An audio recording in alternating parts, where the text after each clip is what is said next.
It is said that Christopher Columbus traveled more after death than during his life. His mortal remains were interred and exhumed several times, being moved from one monastery to another, from one country to the next. The actual place of the navigator's tomb gave rise to a heated diplomatic and historical controversy, being claimed by two nations, Spain and the Dominican Republic. In recent years, scientific inquiries have tried to solve the mystery, resorting to genetic studies, anthropology, and even forensic botany.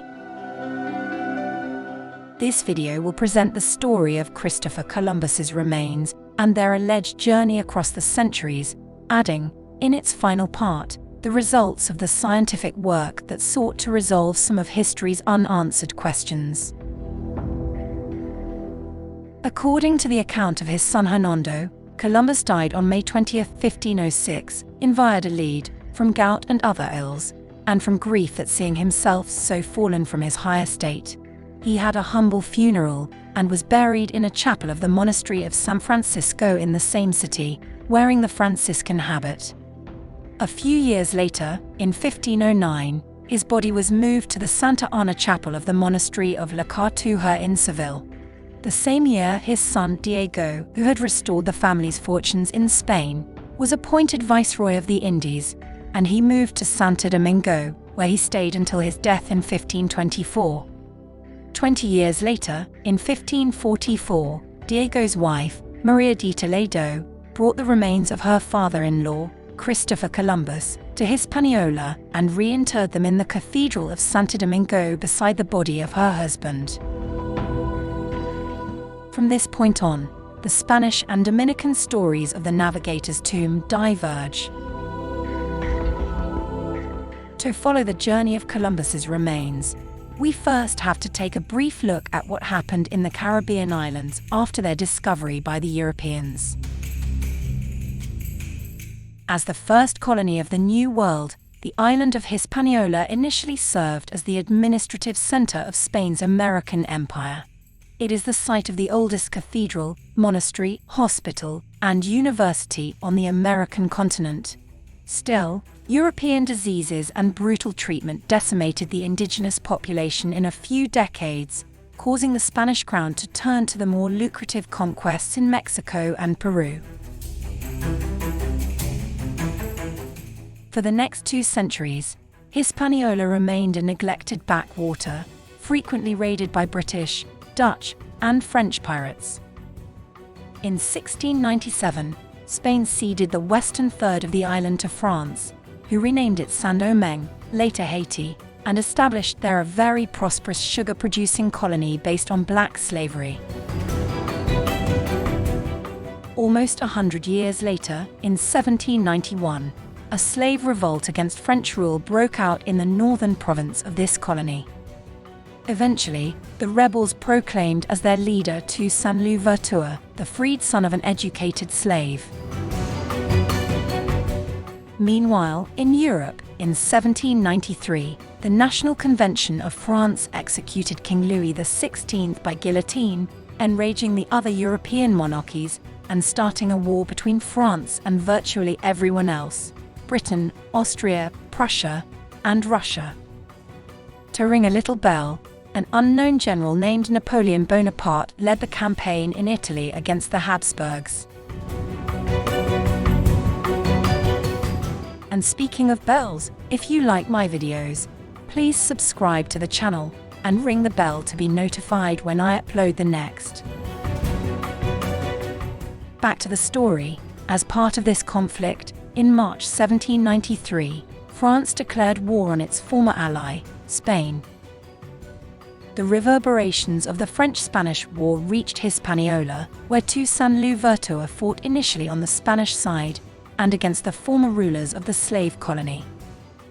Nevertheless, in 1794, learning that the National Convention of France had freed all slaves while Britain and Spain refused to, he became a Republican and went over to the French side.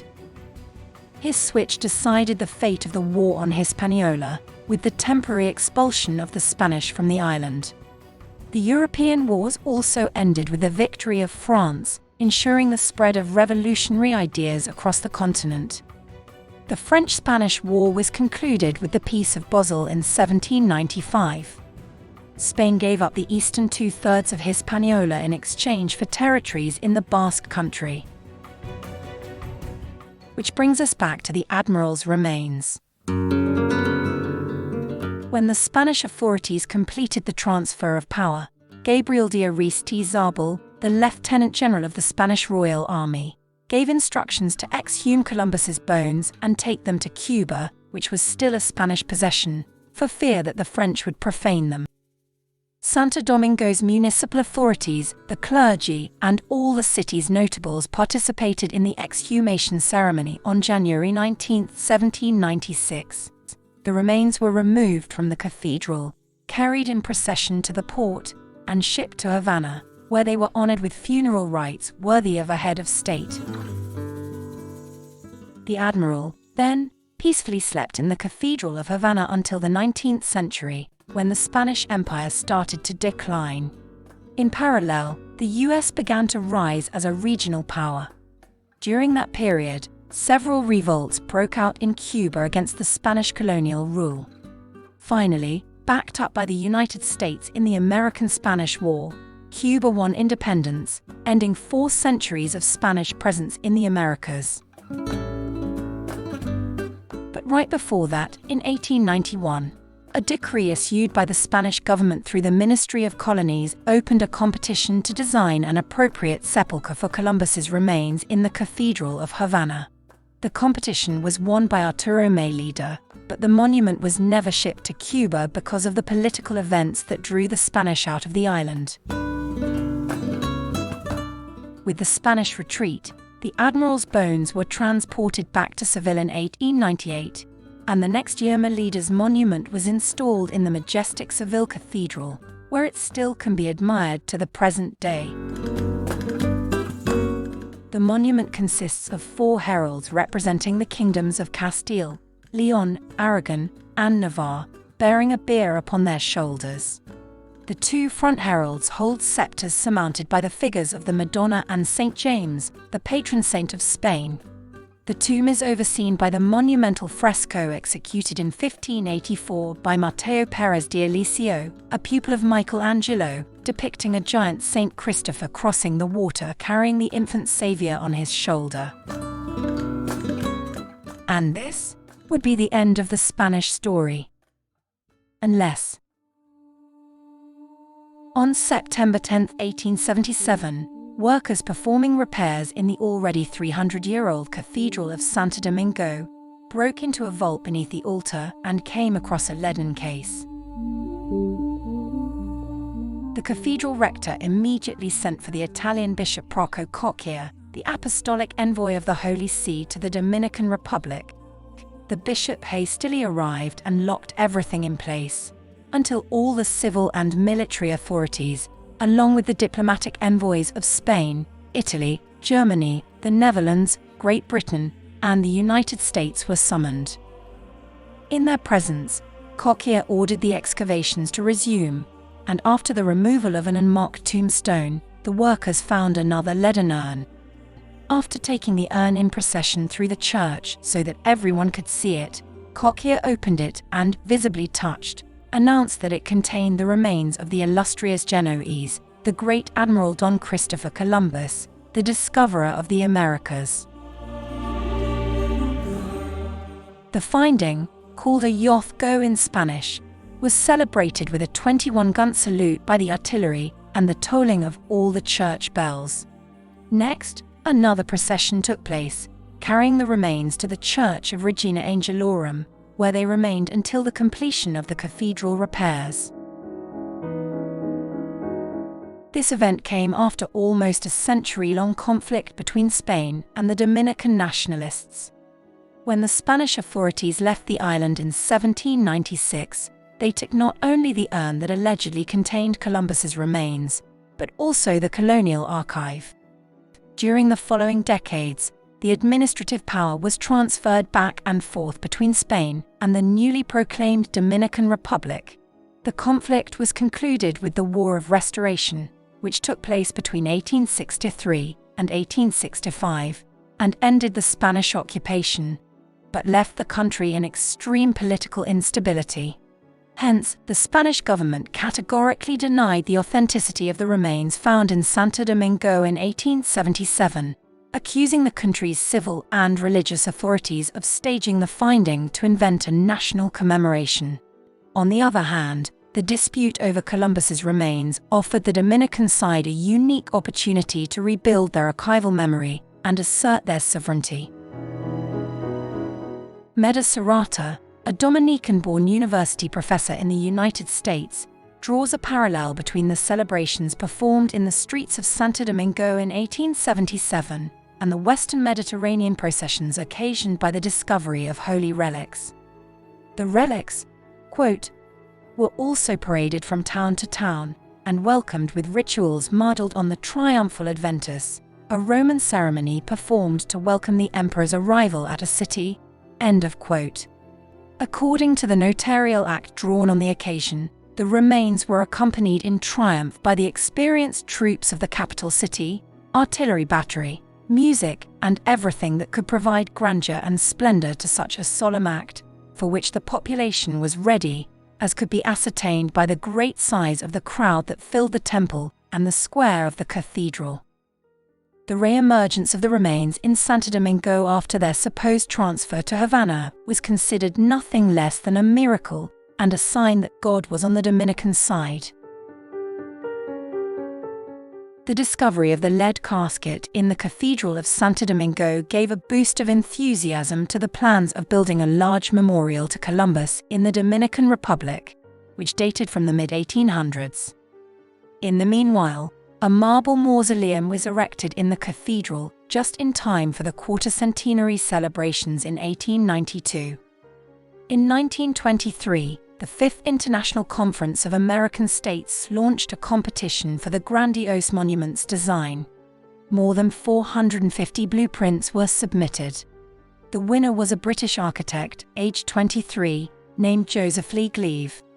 The construction was further delayed until 1986, when it was initiated with modifications to Gleave's design by the Dominican architect Teofilo Carbonell.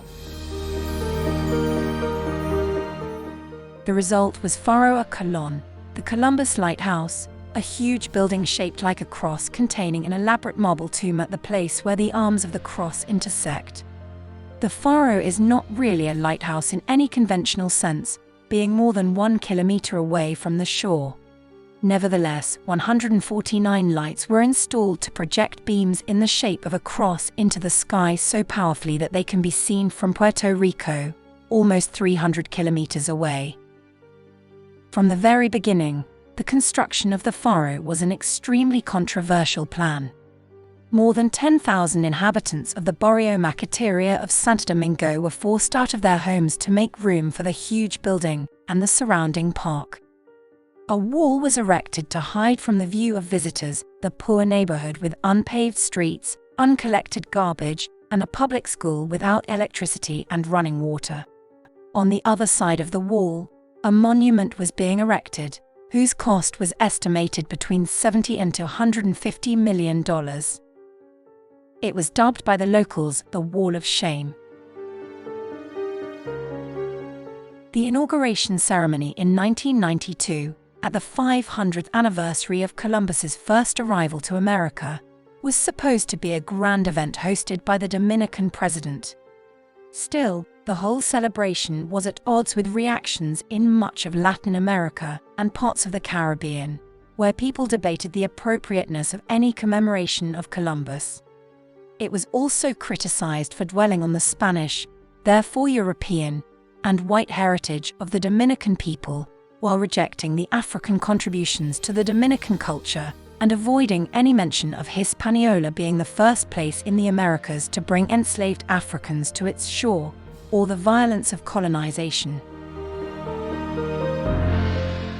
In the end, the Dominican president could not be present at the inauguration, having to attend his sister's funeral, and the King and Queen of Spain, along with many other heads of state, cancelled their participation. Pope John Paul II, although present on the island for another event, also stayed away from the ceremony. He celebrated an open-air mass at the Faro a few days later. In his homily, he spoke about the evangelization brought up by Columbus's voyage. Still, he also saw the quincentenary as a time to ask forgiveness for offenses and start creating conditions for the just development for all, especially the abandoned and the dispossessed. The Faro à Colón was intensely criticized for being both an aesthetic and a historic offense. It rarely casts light, because its illumination puts too much strain on the electrical system and causes blackouts in the adjacent areas. Nevertheless, the dispute over the authenticity of Columbus's remains in the Dominican Republic and those in the Seville cathedral continued well into the second millennium, when there was an attempt to conclude by scientific recourse. In the early 2000s, Mosiol Castro Sanchez, a genealogist and history teacher at a secondary school near Seville, had an idea inspired by the work of the Oxford-based geneticist Brian Sykes, who used the testing of DNA retrieved from ancient bone to resolve unanswered historical questions. After studying the subject in depth, Mr. Castro contacted one of the most prestigious specialists in identification based on DNA analysis, Professor José Antonio Laurente Acosta of the University of Granada. Together, they thought of a research plan to solve the two mysteries surrounding Christopher Columbus. First, the location of his tomb. And second, his origin. Although his Italian origin is mainly accepted, being primarily supported by historians and academic experts on the figure of Columbus, there are multiple scholars and experts in the field who suggest other possible origins like Catalan, Valencian, Aragonese, Galician, or Castilian, as well as three distinct theories that defend that he was Portuguese. As any identifying analysis needs comparison, knowing if the bones in the Seville Cathedral or the Columbus Lighthouse are those of the Admiral, not only required obtaining DNA from them, but also being able to compare it with the DNA of a relative whose identity is certain. In Columbus's case, two direct relatives were identified: Don Hernando or Ferdinand Columbus, second son of Christopher Columbus, who was buried in the Cathedral of Seville in 1539 and whose remains were never moved, and the explorer's brother, Don Diego Columbus, whose remains were in the custody of La Cartuja Picman Ceramics factory, the owner of the former Cartuja monastery grounds. Thus, the forensic team from the University of Granada had to begin negotiations to obtain permission to study the remains on three fronts: with the Cathedral of Seville, with the Columbus Lighthouse, and with the Cartuja Picman Group. The permission for the exhumation of the remains in the Sevillian cathedral was slowly but successfully obtained, with the support of the direct descendants of Columbus, the Duke of Veragua family. The permission to exhume the remains in Santo Domingo was initially granted, but then revoked on the pretext that the remains of the dead should not be bothered. The owners of the La Cartuja Picman factory were fully involved in the project from the first moment, offering their cooperation in all aspects. On June 2, 2003, the remains of Christopher Columbus were first exhumed in the Cathedral of Seville, followed immediately by those of his son Ferdinand. The remains of Diego Columbus, the brother of the explorer, had been already exhumed a few months before. All the remains from the cathedral were transferred to the Faculty of Medicine of the University of Granada. Over the next 5 days, forensic and anthropological studies were carried out, and samples from the fragments of bones were taken for later DNA studies. On June 7, the remains were returned to their home in the Cathedral of Seville, with due respect and honors. The studies were performed in 3 different areas: anthropology, pedology, and genetics. The anthropological studies showed the compatibility of the remains of Christopher, Hernando and Diego Columbus with the people of the age and constitution estimated according to the historical data, As a curious fact, the anthropologic team noticed signs of cleaning the bones of Christopher Columbus with sharp materials, as if the flesh were removed from them. According to Carlos Evaristo, a Portuguese-Canadian archaeologist specializing in sacred relics who has been involved in the Columbus project for several years, this might be proof of the mors teutonicus process the body underwent. Mors teutonicus, meaning German custom, was a post-mortem funerary custom used in Europe in the Middle Ages to transport the dead bodies of high-status individuals. Especially during the Crusades, nobles often died in lands far away from their home. It seems that German aristocrats were particularly concerned that burial should occur on home soil. Corpse preservation was very popular in medieval society, as the decaying body was seen as a symbol of the sinful and evil part of humanity. Therefore, mors teutonicus, as well as embalming, were a way of removing the image of putrefaction and decay. The process began with the dismemberment of the body, followed by the body parts being boiled for several hours in water, wine, milk or vinegar, to separate the flesh from the bone. Any residual was then scraped from the bones, leaving a completely clean skeleton that could be sprinkled with perfumes and fragrances and easily transported. The practice was forbidden by Pope Boniface VIII in 1300 through a papal bull that was often misinterpreted afterwards as a prohibition against human dissection, hindering anatomical research during the following centuries. Despite the ban, mors teutonicus was still in practice in the 15th century, and Mr. Evaristo thinks that Columbus's body may have been subject to this process after his death in Valladolid, awaiting its transfer to the tomb in Seville. Mr. Evaristo also provided an explanation for the small quantity of bone material in Seville, showing that it was a universal religious practice in force until the 19th century, of leaving a third part of the skeleton at the original burial site when there was a transfer, so that in case the bones were lost in transport or later lost for another reason, there would always be something, so that the angels on the day of the final judgment could recreate the body, so as to unite it with the soul, and thus revive it at the resurrection of the dead.